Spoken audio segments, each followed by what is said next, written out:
안녕하세요 여러분. 제가 잠깐 기도하고 오늘도 말씀 증거하는 시간 갖겠습니다. 하나님 아버지 감사합니다. 오늘도 우리가 말씀 앞에 섭니다.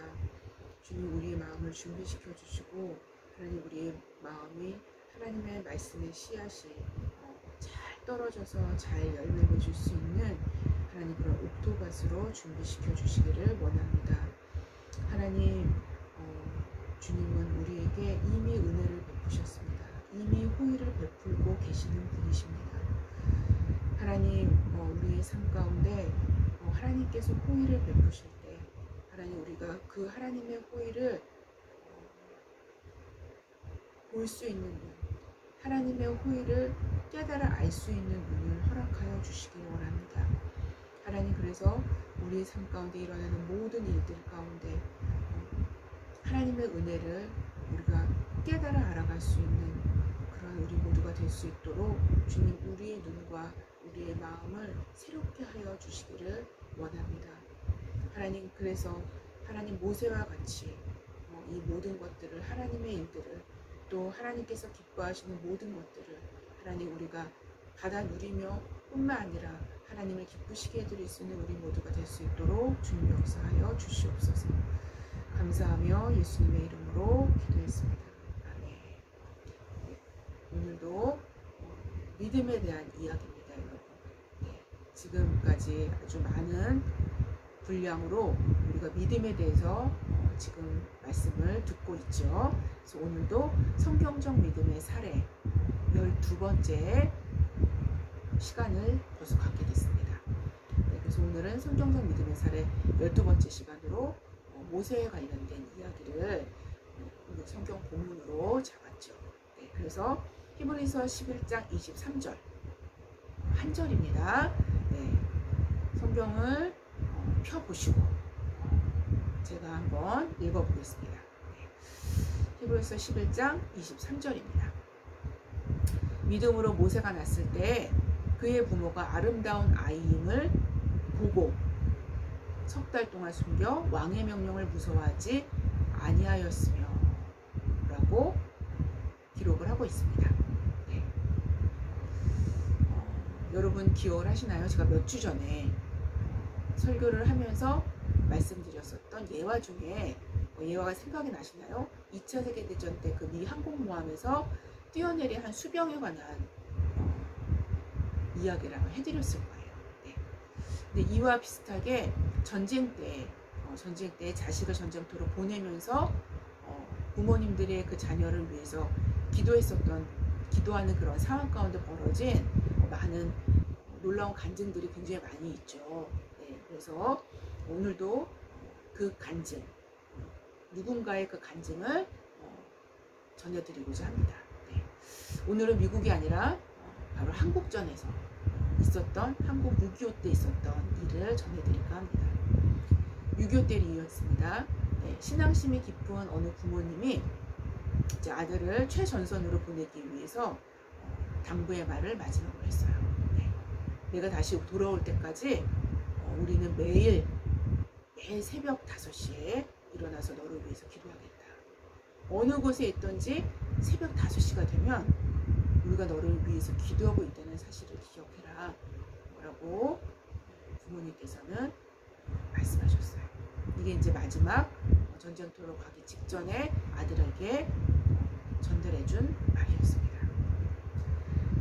전쟁터는 험하고 위험한 곳이었죠. 물론 생명의 위협은 말할 것도 없지만 아예 잘못된 길로 접어들 수 있는 길이 얼마든지 열려있는 곳이 군대입니다. 하지만 젊은이는 부모님의 나를 위해서 기도하신다는 사실을 상기할 때마다 그 기도 소리가 귓전에 들리는 것 같았고 그래서인지 자신을 위해서 기도하시는 그 부모님 때문에 죄악의 길로 가지 않을 수 있었습니다. 그러던 어느 날 그가 보초를 서고 있을 때가 새벽 5시쯤 되었을 때였어요. 바로 그의 부모님이 아들을 위해서 기도하리라 라고 내가 너를 위해서 기도하마 라고 약속했던 바로 그 시간이죠. 그렇죠? 지금쯤 어머니 아버지께서 새벽 기도를 시작하셨겠네. 보통 일반적으로 새벽 5시에 새벽 기도를 시작하니까요. 라고 생각했어요. 이렇게 생각하는 순간에 젊은이는 마음으로 이제 뭉클한 생각이 들면서 눈물이 왈칵 쏟아질 것만 같은 그런 마음의 상태가 되었어요. 그래서 자기도 모르게 보초를 쓰고 있는 그 위치에서 자기도 모르게 그 자리에서 무릎을 딱 꿇고 자기도 모르게 이제 기도를 막 하려고 하고 있었습니다. 바로 그때였어요. 그가 무릎을 꿇는과 동시에 머리 위로 타당 하면서 총소리가 들리면서 총알이 함께 날아갔습니다. 그가 하나님께 기도하려고 만약에 무릎을 꿇지 않았었다면, 가슴이 갑자기 마음이 뭉클해져서 무릎을 꿇지 않았었다면 아마 그는 그 총알에 맞아서 죽었을 겁니다. 그가 무릎을 꿇었기 때문에 그는 생명을 건질 수 있게 된 것이죠. 물론 그가 목숨을 건질 수 있었던 진짜 이유는 바로 그의 부모님의 기도 때문이죠. 그리고 그 기도를 사용하신 하나님의 은혜 때문이었습니다.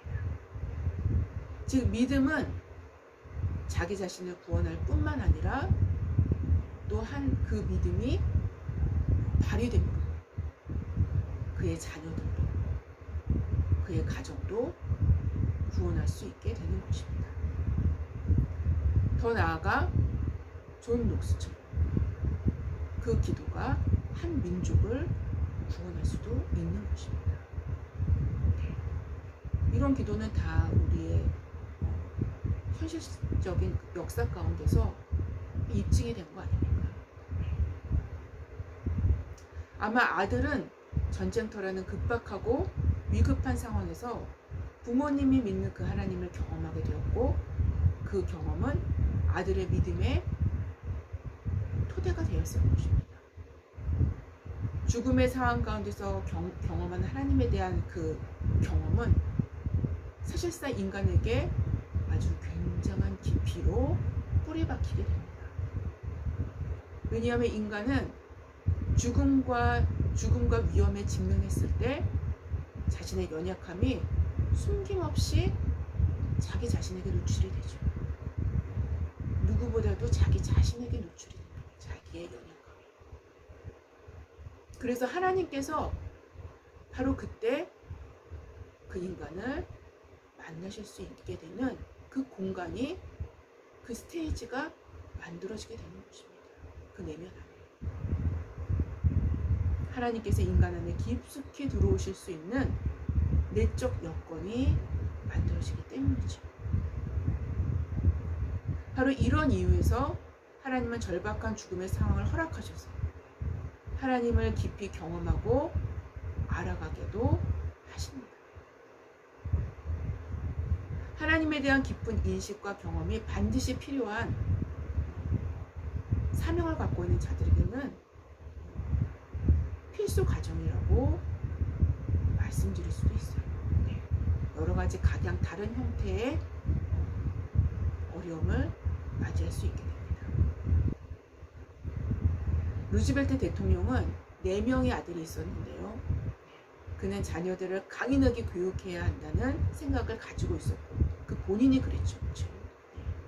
그래서 아들들도 아주 강인하게 교육시켜야 된다는 그런 생각을 갖고 있었던 사람이었어요.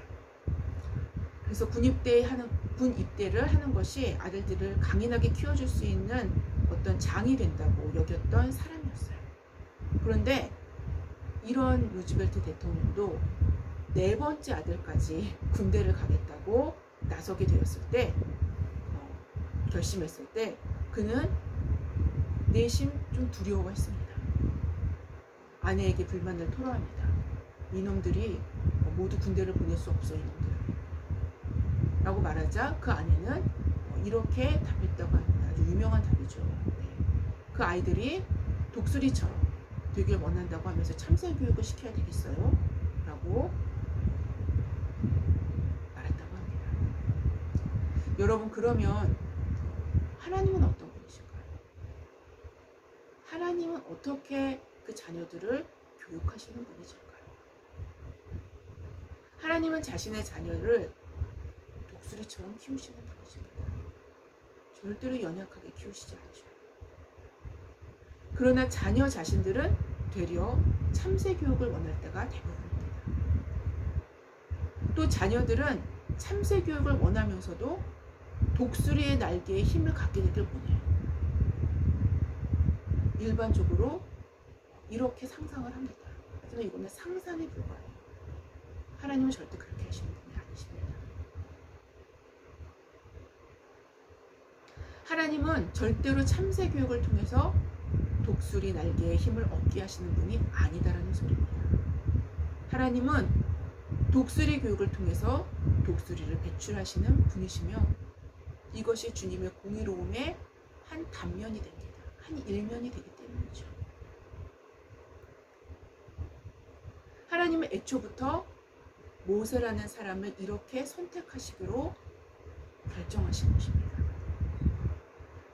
독수리로 교육시켜서 독수리를 배출시키려고 아예 애초부터 예정하시고 준비하셨습니다.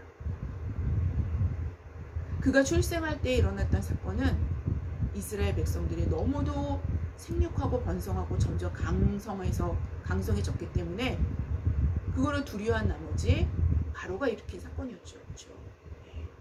바로가 이스라엘을 약화시키기 위해서 산파들에게 명령을 내려요. 은밀하게. 아들이면 죽이고 딸이면 살리라 라는 명령을 내리게 되죠.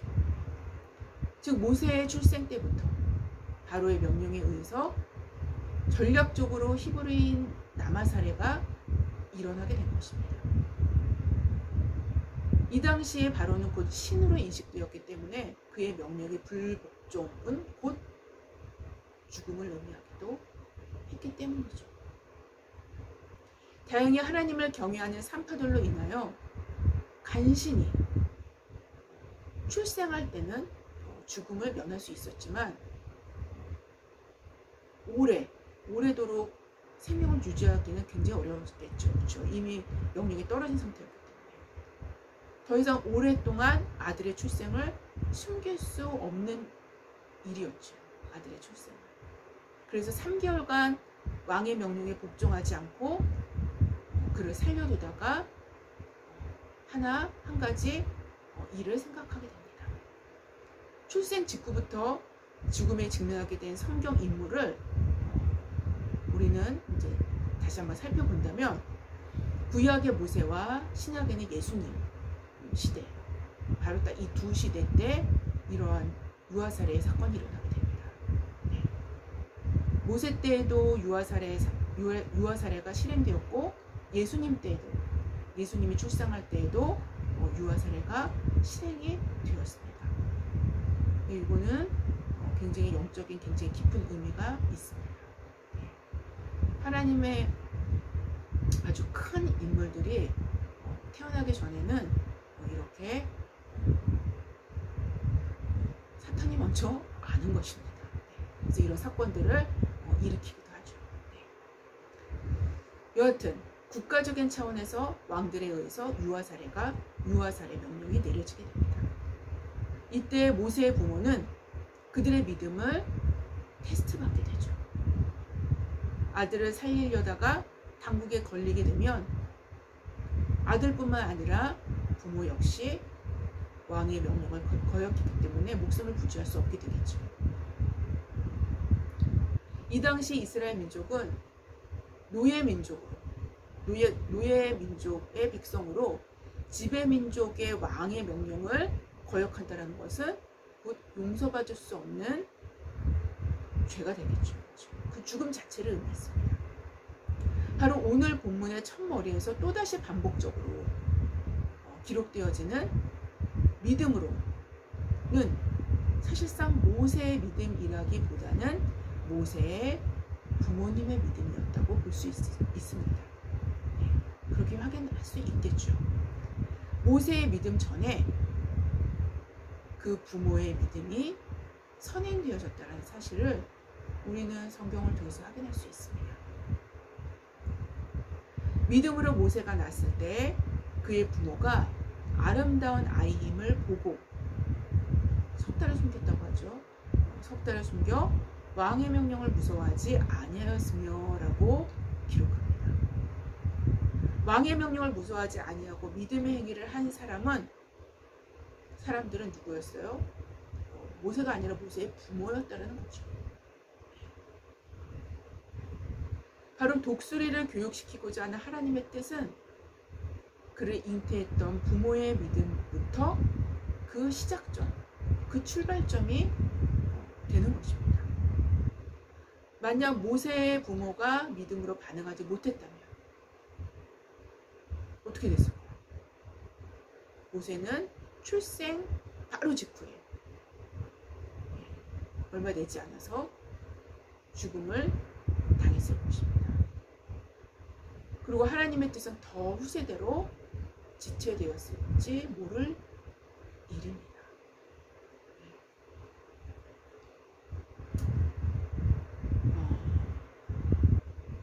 하나님의 뜻이 나와서 제가 잠깐 이거는 이제 예외적으로 말씀드리겠습니다만 하나님의 뜻이라고 100% 다 이루어지는 것은 아닙니다, 여러분.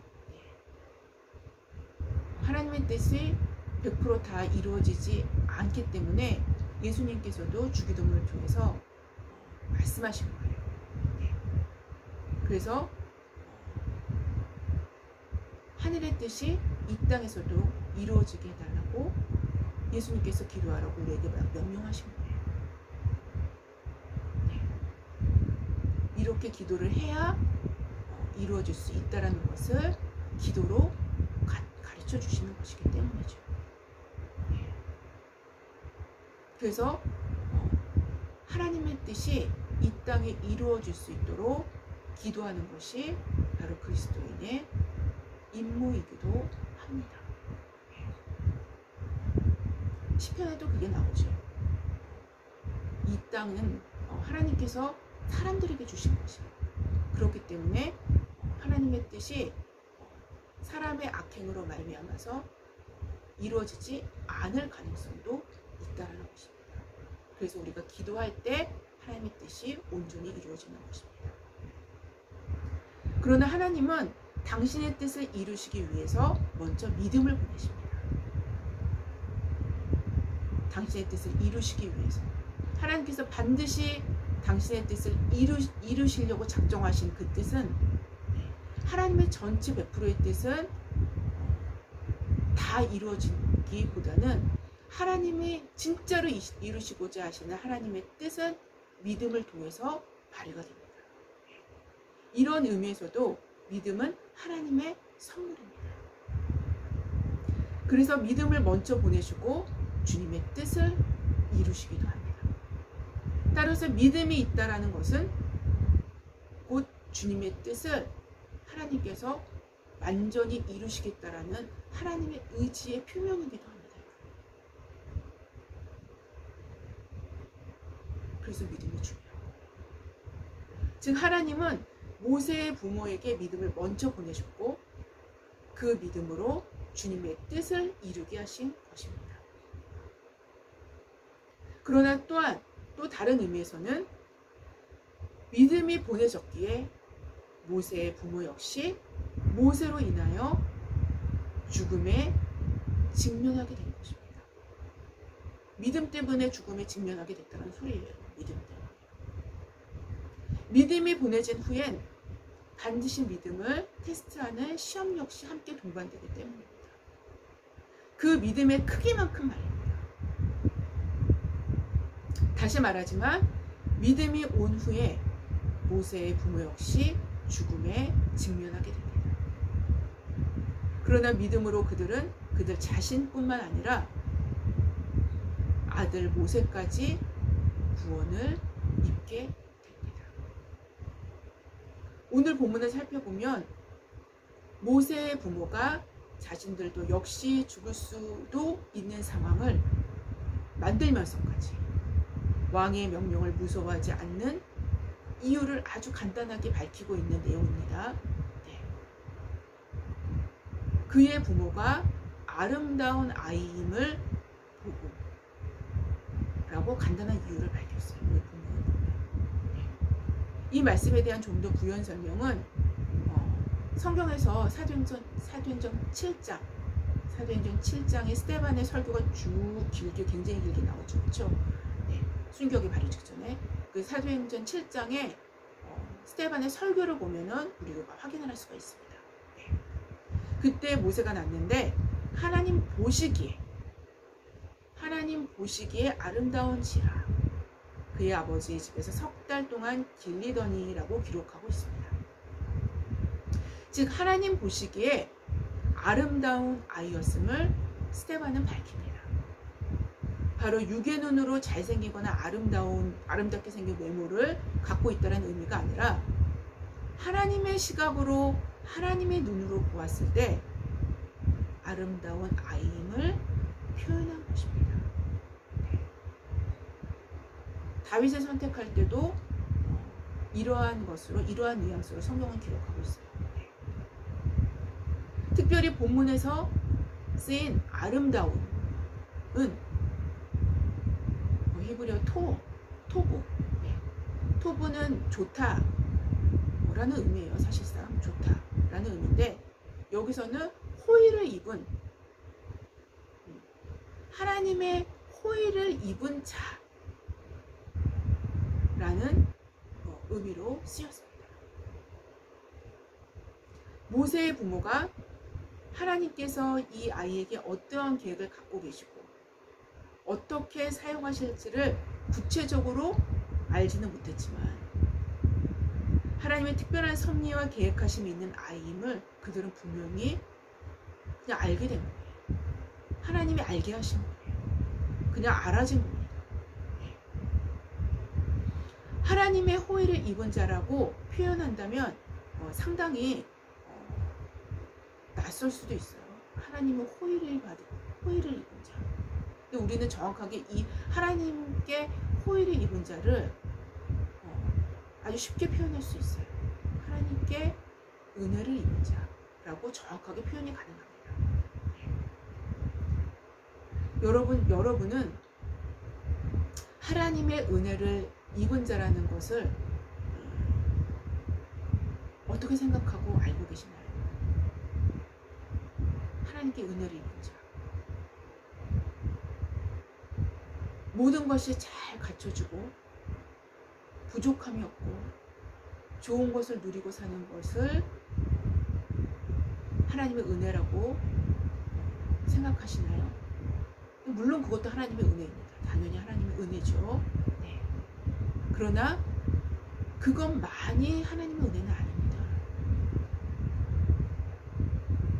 즉 그것만이 하나님의 호의를 입은 자라는 것이 아니라는 것입니다. 만약에 그렇다면은 모세는 하나님의 호의를 입은 자가 아니에요. 모세는 출생 때부터 죽음에 직면했었고 바로의 궁궐에 들어가서 40년이라는 세월을 보냈습니다.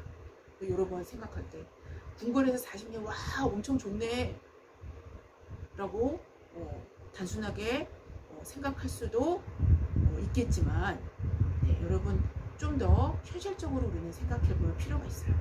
네. 그는 정통 애굽인의 위치에서 궁궐에 거주한 것이 아닙니다.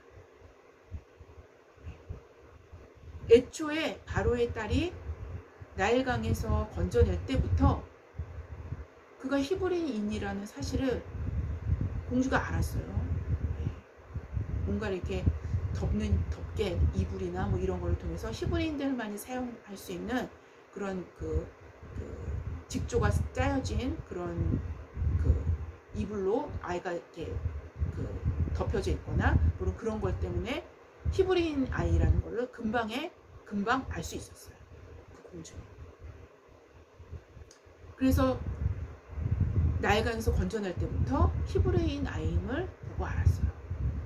즉 히브리 노예 출신임을 공공연하게 다 아는 상황에서 궁궐에서 생활을 한 것입니다.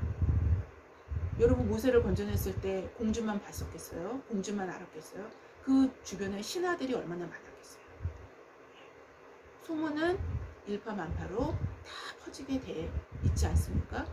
네, 분명히 네, 궁궐에서 사는 동안에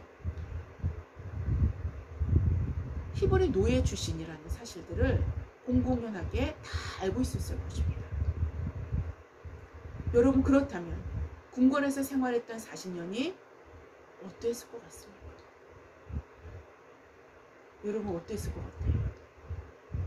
쉽고 편안하고 안락했을 것 같습니까? 물론 육체적으로는 편안하고 안락했겠죠. 그러나 정신적으로는 절대로 그러지 않았을 것입니다.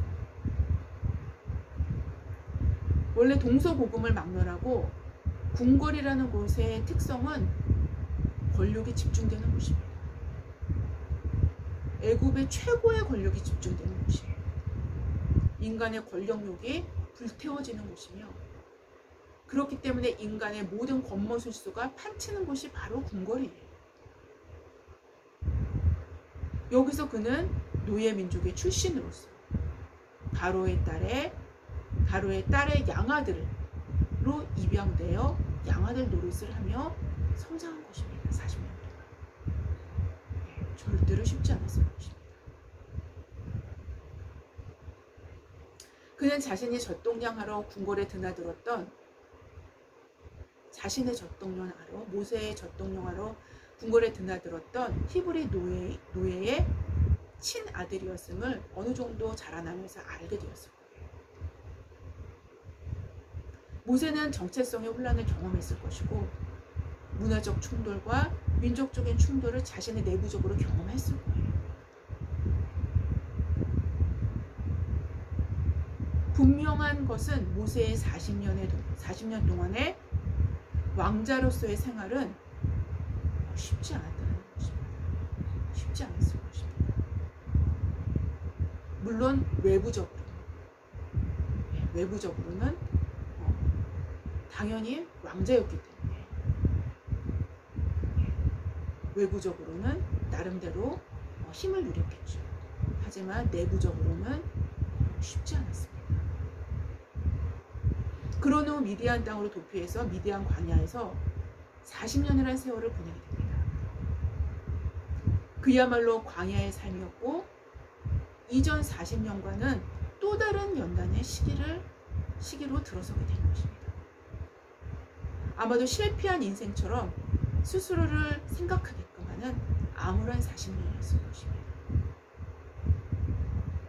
떨기나무에서 나타나신 하나님께서 모세를 부르실 때조차 그는 집요하게 하나님의 부르심을 거절하게 되죠. 근데 그의 그런 집요하게 거절하는 그러한 모세의 태도를 보면 어쩌면 그의 패배의식을 그대로 반영해 주는 것을 우리는 볼 수 있어요.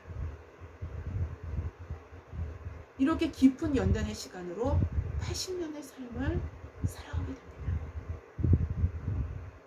그는 인생의 80년 동안 오브랑 할아버지가 될 때까지 연단만 받습니다. 바로 이것이 하나님의 호의를 입은 자의 삶이었다는 것입니다. 여러분, 우리는 여기서 하나님의 호의에 대해서, 하나님의 호의가 무엇인가에 대해서도 우리는 다시 생각하게 됩니다.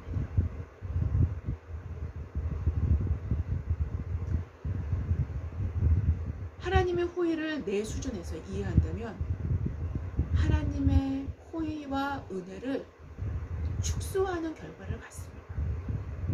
그리고 하나님의 은혜를 왜곡하는 결과를 갖게 되기도 하죠. 그에게 베푸셨던 하나님의 호의는 사실상 편안하고 안락하고 안정적인 삶 그 너머에 있었던 것이죠. 모세를 향하신 하나님의 호의와 은혜는 그를 통하여 이스라엘 백성의 출애굽과 율법의 전수가 성막의 완성에 이르는 굉장한 일을 했죠. 하나님 나라와 그의 언약 백성의 기틀을 마련하는 도구로 사용을 받게 됩니다.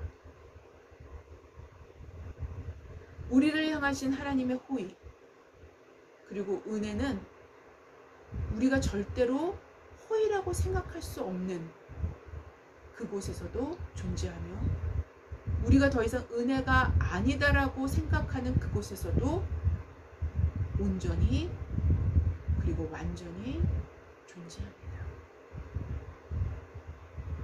오히려 하나님의 호의와 은혜는 더 크고 온전한 그림을 향하여 열려져 있으나 우리는 한 조각의 퍼즐만을 바라보고 이 조각이 어떻게 맞춰질지를 소망하지 않습니다. 그러나 믿음은 우리로 전체를 바라볼 수 있는 눈을, 시야를 갖게 합니다. 죄송합니다. 모세의 부모는 모세에 대한 상세한 퍼즐 죄송합니다. 그런 상세한 퍼즐의 조각조각은 몰랐지만 하나님의 호의적인 계획의 그 큰 그림의 소망함은 그들이 대략적으로 하나님의 알게 하심을 통해서 알았던 것 같습니다. 이것이 바로 그들의 믿음이 된 것입니다. 그리고 그들로 담대하게 왕의 명령을 거역하며 나아갈 수 있게 했었던 것입니다. 그래서 이 믿음은 생명을 걸게 만든 것입니다. 그리고 바로의 명령을 무서워하지 않고 모세를 석 달 동안 숨길 수 있게 한 것입니다. 즉 믿음으로 아들을 숨겼고 또 믿음으로 나일 강물에서 나의 강물로 아들을 위험에 방임하는 것처럼 흘려보낼 수 있었던 것입니다.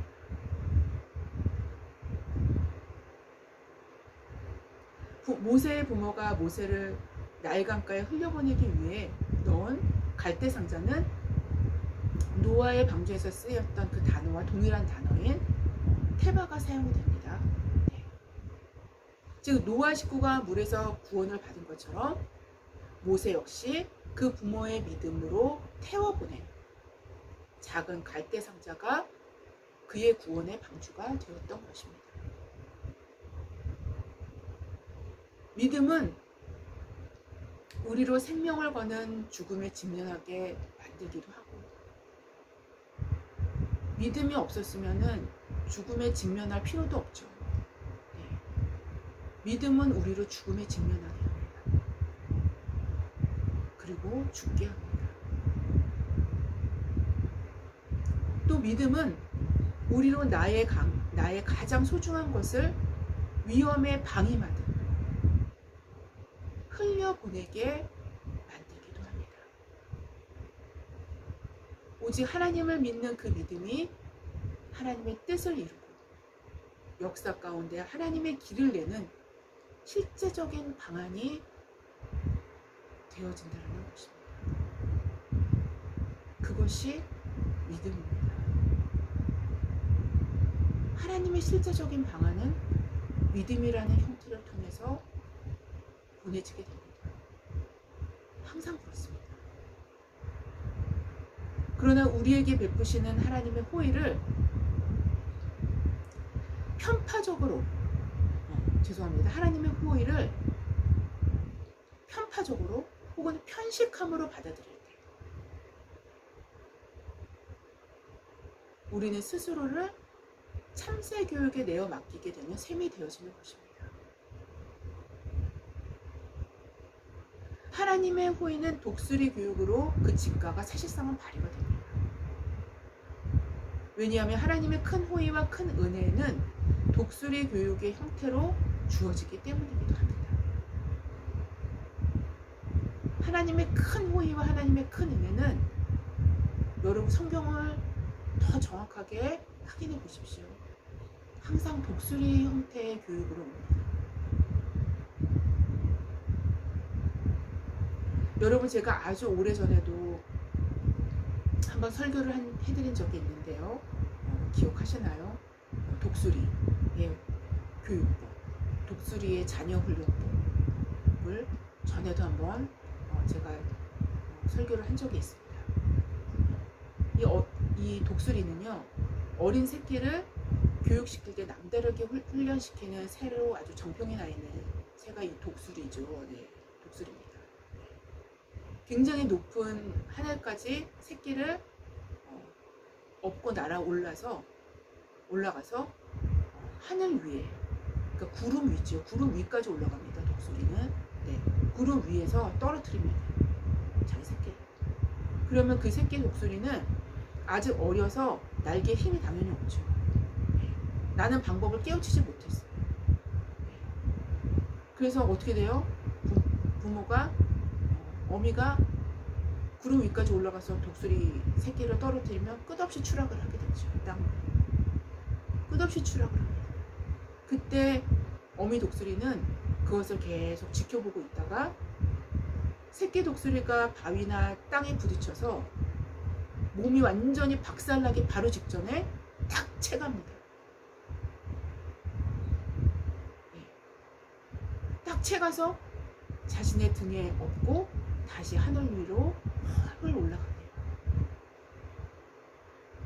그리고는 다시 높은 하늘까지 올라가서 구름 위까지 올라가면 또다시 새끼를 땅으로 추락시킵니다. 여러분, 독수리 훈련법은 바로 이거예요. 이것을 계속 반복하는 거예요. 어미가. 구름 위까지 올라갔다가 추락시키고, 아이랜드 새끼의 몸이 박살나기 바로 직전에 딱 채가서 하늘로 다시 높이 올라간 다음에 또 구름 위에서 또 추락시키고, 이것을 끊임없이 반복해요.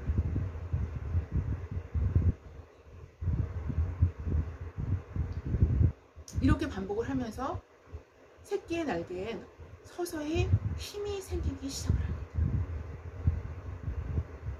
그리고 공중에 날아오르려고 발버둥 치는 동안에 새끼가 날개에 놀라운 힘과 비행 능력을 배우게 되는 것이죠.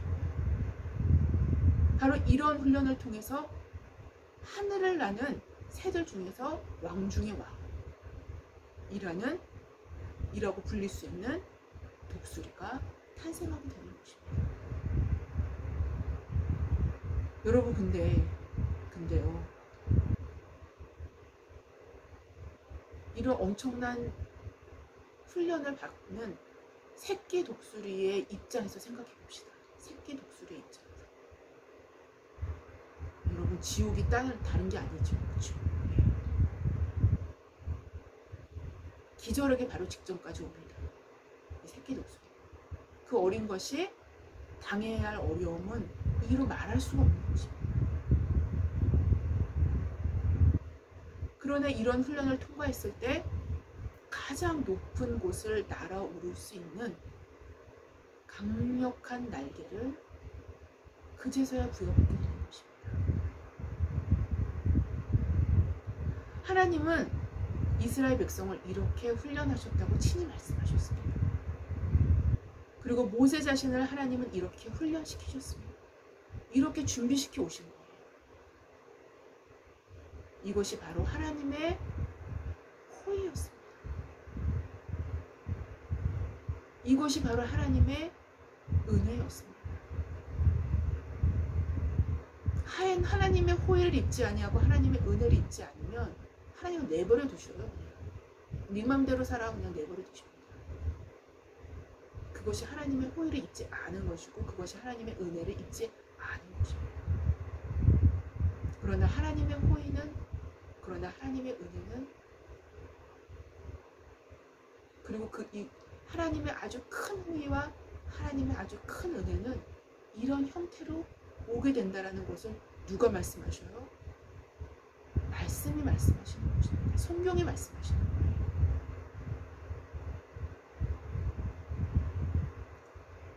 물론 우리가 상상하는 호의와는 상당히 다릅니다. 가장 뛰어난 분별력을 갖고 가장 지혜로우신 하나님께서 호의를 베푸시는 호의라면 이것이 진짜 호의가 될 것임은 분명합니다. 여러분은 모두 하나님의 호의를 입은 자들입니다.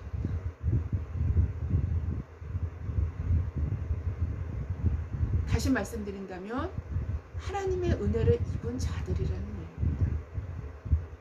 이 사실을 진짜 믿는다면 우리의 모든 상황, 우리의 앞에 놓여진 모든 힘겨운 상황들, 힘겨운 순간들, 그리고 예기치 못한 그런 후퇴들,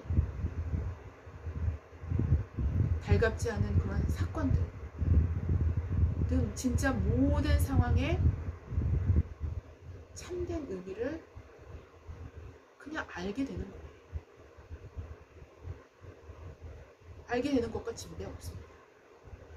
이런 배우의 참된 의미를 알 때 우리는 힘겹지만 다시 일어날 수 있게 됩니다. 후퇴한 것처럼 보여지는 것이 사실상 아니라는 사실도 알게 됩니다. 여러분, 독수리 새끼가 하늘에서 끊임없이 추락할 때 후퇴했다고 생각하겠어요? 안 하겠어요? 후퇴 정도가 아니죠. 달갑지 않은 것들 속에서도 하나님의 호의를 발견할 수 있게 되는 것입니다. 단지 하나님의 호의를 편식하는 습성에서 삶을 바라보지 말고 하나님의 호의를 입은 자답게 믿음으로 바라볼 수 있는 시각의 전환이, 이게 중요한 것이고요. 그리고 이 시각의 전환 자체가 믿음인 거예요. 이미 믿음을 갖게 된 겁니다. 이 시각의 전환 자체가. 하나님은 여러분을 사랑하십니다. 하나님의 사랑은 여러분이 지금 상상하고 있는 그 사랑에 그 이상으로 사랑하십니다.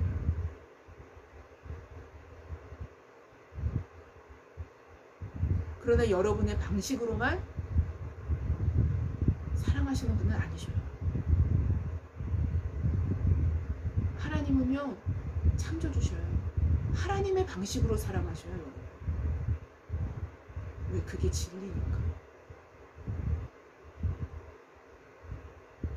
우리가 원하는 방식으로만 사랑해달라고 요구하는 것은 어린아이 수준의 사랑을 벗어나지 못해요.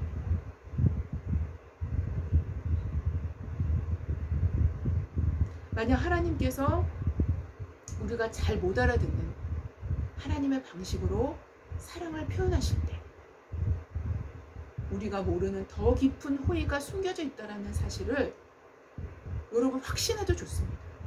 이건 확신해도 좋은 것이에요.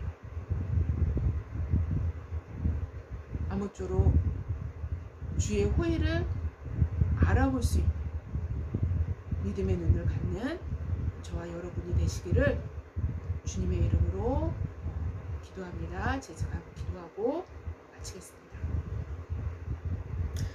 하나님 아버지 감사합니다. 오늘은 하나님의 호의, 모세에게 주셨던, 모세가 태어날 때부터 그 부모가 알게끔 하셨던 그 하나님의 호의에 대해서 오늘은 말씀을 증거했습니다. 하나님, 우리는 모두 하나님의 호의를 받은 자들입니다. 그러나 내 방식대로 하나님의 호의를 생각하지 말게 하시고, 하나님 내 방식대로 하나님의 호의를 편식하고 난 후에 하나님에 대해서 좋지 않은 감정을 갖는 그러한 어리석음을 범하지 않도록 하나님 역사하여 주시기를 원합니다. 하나님, 하나님의 호의를 우리가 하나님의 호의로 볼 수 있는 그러한 시각과 그러한 눈을 허락하여 주셔서 하나님 모두 하나님의 독수리의 교육에 참여할 수 있는